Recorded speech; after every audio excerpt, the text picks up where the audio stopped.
नमस्कार प्रिय साथियों, मैं अनुराग तिवारी आप सबका आपके अपने YouTube चैनल कैरियर मेकर पर स्वागत करता हूं। एसएससी जीडी के जो पुराने प्रीवियस ईयर पेपर हम पढ़ रहे हैं उसमें आज 25वां टेस्ट पेपर जो दिनांक 23 जनवरी को हुआ था उसको लेके हम आज आए हैं और सुबह 9 बजे से 10 बजे के शिफ्ट में जो पेपर हुआ था आज हम उसके बारे में चर्चा करेंगे। इसका पहला क्वेश्चन था कि निम्न वाक्य में रिक्त स्थान की पूर्ति उपयुक्त संज्ञा शब्द से करना है। क्या लगना है? संज्ञा शब्द लगना है। ठीक है। जीवन में होना अति आवश्यक है। ये चार ऑप्शन दिए थे, आप, मधुरता, अपना और कोई। तो इसका सही आंसर क्या होगा?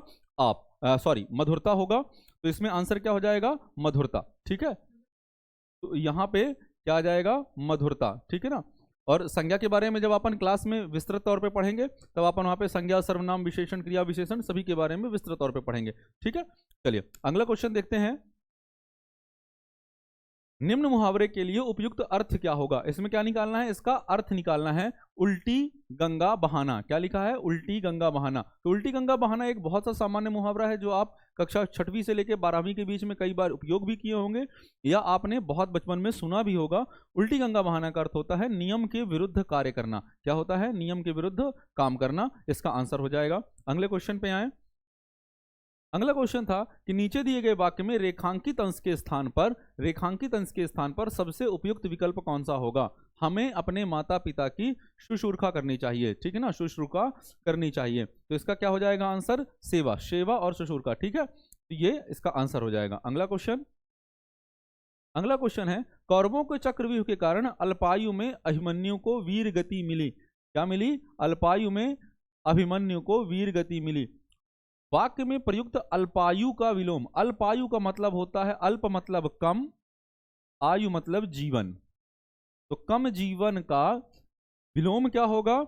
अधिक जीवन। और अधिक जीवन के लिए बोला जाता है, आपने बचपन से सुना होगा या कई बार आपने अपनी किताबों में पढ़ा होगा, हम कहते हैं आप चिरायु होइए। चिरायु का मतलब एक लंबी उम्र जीने वाला। तो अल्पायु का विलोम क्या हो जाएगा? चिरायु। तो ऑप्शन नंबर 4 इसका आंसर हो जाएगा। नेक्स्ट क्वेश्चन देखें।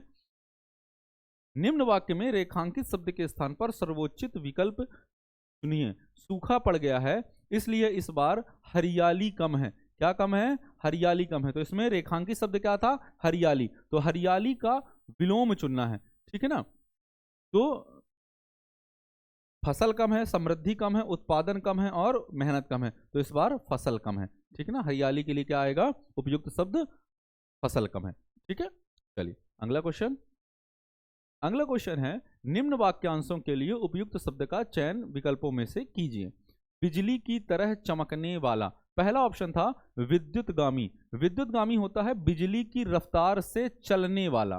बिजली की रफ्तार से चलने वाला। ठीक है ना। आकाशवृत्ति मतलब होता है अनियमित जीवनचर्या। अर्थात जीवन वृत्ति के लिए, जीवन निर्वाह के लिए जब हम कोई अनियमित भिक्षाटन करते हैं या कोई दे जाए हमें उसका खा लें तो ये कहलाती है आकाशवृत्ति करना। ठीक है ना।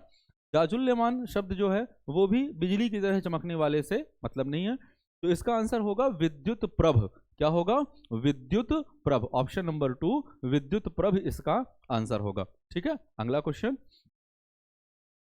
क्वेश्चन है कि निम्न वाक्यांश के लिए एक सार्थक शब्द चुनिए। दूसरों का भला चाहने वाला। दूसरों का भला चाहने वाला क्या कहलाएगा? पार्थिव, वादी, परार्थी और स्वार। ठीक है ना। तो इसमें क्या हो जाएगा? परार्थी। पर अर्थी दूसरों का भला चाहने वाला क्या कहलाएगा? स्वार्थी होते हैं जो अपना भला चाहे, परार्थी मतलब जो दूसरे का भला चाहे। ठीक है। तो इसका ऑप्शन हो जाएगा ऑप्शन नंबर 3। और इसका विलोम भी याद रखिएगा प्यारे बच्चों, वो होता है स्वार्थी। ठीक है। स्वार्थी मतलब स्वयं का भला चाहने वाला। स्वयं का भला चाहने वाला। ठीक है। ये आपके आंसर। नेक्स्ट अगला क्वेश्चन है महाभारत के युद्ध में कृष्ण ने कौरवों की मदद के लिए 11 अक्षौहिणी सेनाएं दी थी। वाक्य में अशुद्ध वर्तनी वाला शब्द कौन सा है? महाभारत के युद्ध में कृष्ण ने कौरवों की मदद के लिए 11 अक्षौहिणी सेनाएं दी थी। तो ये अक्षौहिणी जो शब्द दिया है ये यहाँ पे अशुद्ध है। ठीक है ना। अक्षौहिणी होता है, अक्षौहिणी शब्द होता है, इसलिए ये गलत है। ठीक है। तो इसमें आंसर ये हो जाएगा। अगला क्वेश्चन है निम्न शब्द के सही वर्तनी वाले पर्यायवाची शब्द का चयन कीजिए। किरण। किरण के सही वर्तनी वाले पर्यायवाची। अंशु नहीं होगा, रश्मि नहीं होगा, किरण ये भी नहीं होगा, तो इसका आंसर क्या होगा? ऑप्शन नंबर 2 रश्मि। अगला क्वेश्चन, नीचे दिए गए मुहावरे में रेखांकित अंश के स्थान पर सबसे उपयुक्त विकल्प कौन सा होगा? एक और एक 12 होना, नहीं, ये हमने बचपन से पढ़ा है कई बार अपनी किताबों में। एक और एक क्या होते हैं? एक और एक क्या होते हैं? 11 होते हैं। ठीक है, तो एक और एक 11 होना, ऑप्शन नंबर 2 इसका आंसर होगा।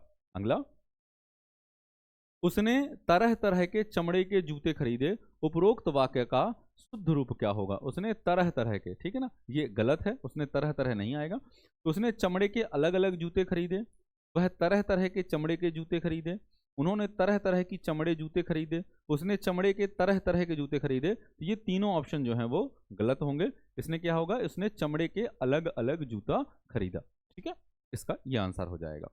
नेक्स्ट, अगला है, निम्न में से किस वाक्य में अचल के सही पर्यायवाची शब्द का, अचल मतलब जो स्थायी हो, अचल का मतलब क्या होता है? जो चलायमान ना हो, जो चले ना, ठीक है ना, स्थायी। अस्थिरता उसके स्वभाव की विशेषता है, नहीं होगा।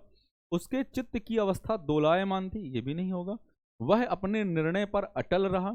शुभदा बहुत चंचल है, तो ये चंचल जो है ये भी नहीं होगा, दोलायमान भी नहीं होगा, और अस्थिरता ये भी नहीं होगा। अस्थिरता नहीं होगा, क्या होगा इसमें? स्थायी होगा। तो अटल जो है वो स्थायी है, ठीक है ना, अटल होना स्थायी होना है, तो इसका क्या हो जाएगा? ऑप्शन नंबर 3, वह अपने निर्णय पर अटल रहा। ठीक है, अगला क्वेश्चन, अगला क्वेश्चन है, निम्न विकल्पों में से अशुद्ध योग रूढ़ संज्ञा शब्द क्रम पहचानिए। अशुद्ध योग रूढ़, ठीक है ना। अब योग रूढ़ शब्द क्या होते हैं?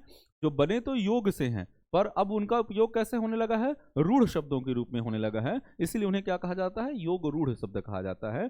जैसे पंकज, जलज, चक्रपाणी, गिरिधर, पंचानन, नीरद, लंबा उदर, दसोनन, पीतांबर, चतुर्भुज, चतुरानन, नीलकंठ, ठीक है ना। तो योग रूढ़ संज्ञा शब्द है, संज्ञा मतलब किसी का नाम, तो चतुर्भुज नाम है, चतुरानन नाम है, और नीलकंठ नाम है। ये दोनों चार भुजाओं वाला चतुर्भुज है, ठीक है ना, चतुर्धन भुजा, चतुरानन चतुर्धन आनन, और नीलधन कंठ नीलकंठ, तो ये योग भी हैं और रूढ़ शब्द हैं, इसीलिए इसका ऑप्शन हो जाएगा ऑप्शन नंबर 4 चतुर्भुज, चतुरानन और नीलकंठ। ठीक है, अगला ऑप्शन, अगला क्वेश्चन देखें, जिसे जीता ना जा सके वाक्यांश के लिए उचित शब्द बताइए। जिसे जीता ना जा सके उसे क्या कहेंगे? अजात शत्रु मतलब होता है जिसका शत्रु ना हो। विजयी मतलब जो विजय को प्राप्त हो गया हो। विजेता मतलब जिसने विजय प्राप्त की। और अजेय का मतलब होता है जिसे जीता ना जा सके, अजेय होता है। ठीक है, जिसे जीता ना जा सके, ऑप्शन नंबर 3 इसका आंसर होगा। अगला क्वेश्चन देखें, निम्न वाक्य में रेखांकित शब्द का विलोम बताइए। दिनकर समाज के लिए परमार्थ का काम करता है। परमार्थ या प्रार्थ जो हमने शब्द पढ़ा है, तो परमार्थ का विलोम क्या होगा? स्वार्थ। ठीक है, परमार्थ का विलोम क्या होगा? स्वार्थ, तो इसका आंसर क्या हो जाएगा? स्वार्थ हो जाएगा, ऑप्शन नंबर 4 स्वार्थ इसका आंसर होगा। अगला क्वेश्चन,